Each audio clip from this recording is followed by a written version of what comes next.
श्री कृष्ण के जन्म के समय घटी थी ये 10 घटनाएं।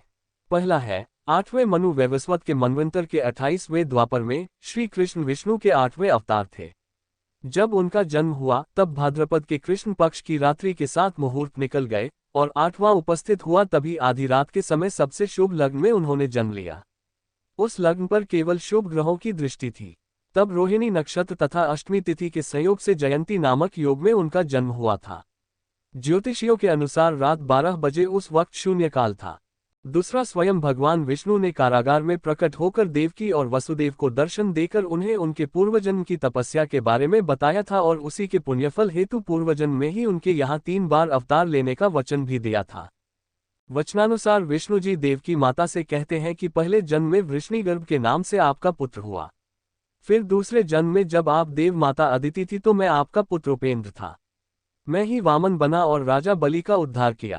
अब इस तीसरे जन्म में मैं आपके पुत्र रूप में प्रकट होकर अपना वचन पूरा कर रहा हूँ।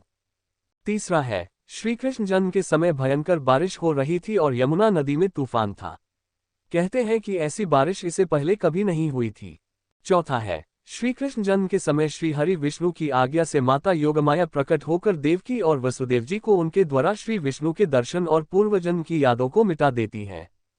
योगमाया के प्रभाव से ही उस वक्त शेषनाग बलराम के रूप में रोहिणी के गर्भ में चले जाते हैं। बलराम के जन्म के बाद श्री कृष्ण का जन्म होता है। ये पता चलते ही कंस बालक का वध करने के लिए निकल जाता है। ये देख योगमाया अपनी माया से वसुदेव को जगाती है।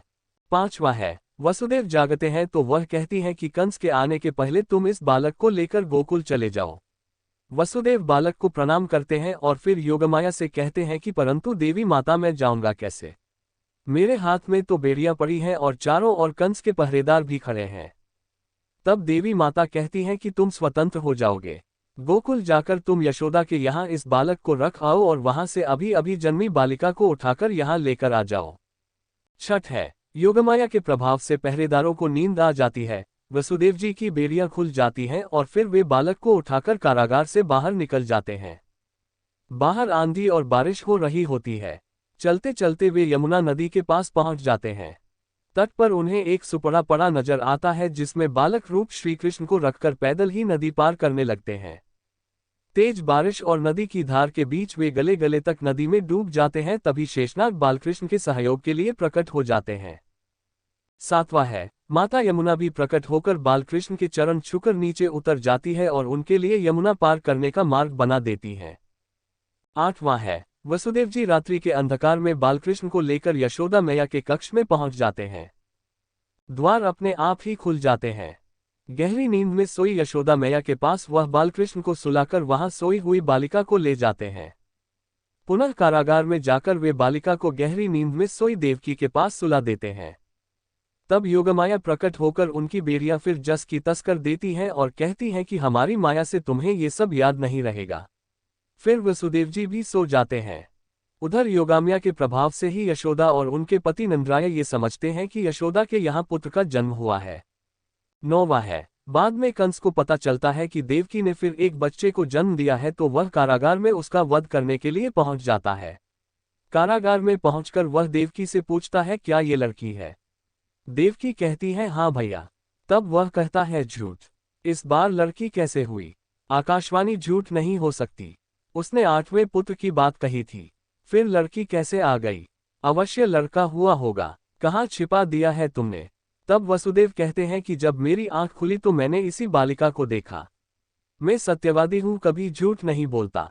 10वां है, ये सुनकर कंस कहता है हाँ तो ये भी विष्णु की एक चाल है जिससे मेरी मति भ्रमित हो जाए। चाहे वह कुछ भी कर ले लेकिन मुझे मेरे लक्ष्य से हटा नहीं सकता। चाहे किसी भी रूप में आ जाए वह मेरे हाथों नहीं बच सकता। ये कहकर कंस बालिका को देवकी के हाथ से छुड़ाता है। वह कन्या को एकांत में ले जाकर एक भूमि पर पटक कर मारने ही वाला रहता है कि कन्या उसके हाथ से छूटकर आकाश में उड़ जाती और आकाश में योगमाया प्रकट होकर अट्टहास करने लगती है। ये देखकर कंस भयभीत हो जाता है। फिर योगमाया कहती है रे मूर्ख, मुझे मारने से तुझे कुछ नहीं होगा। तुझे मारने वाला तो कोई और है और वो इस धरती पर जन्म भी ले चुका है।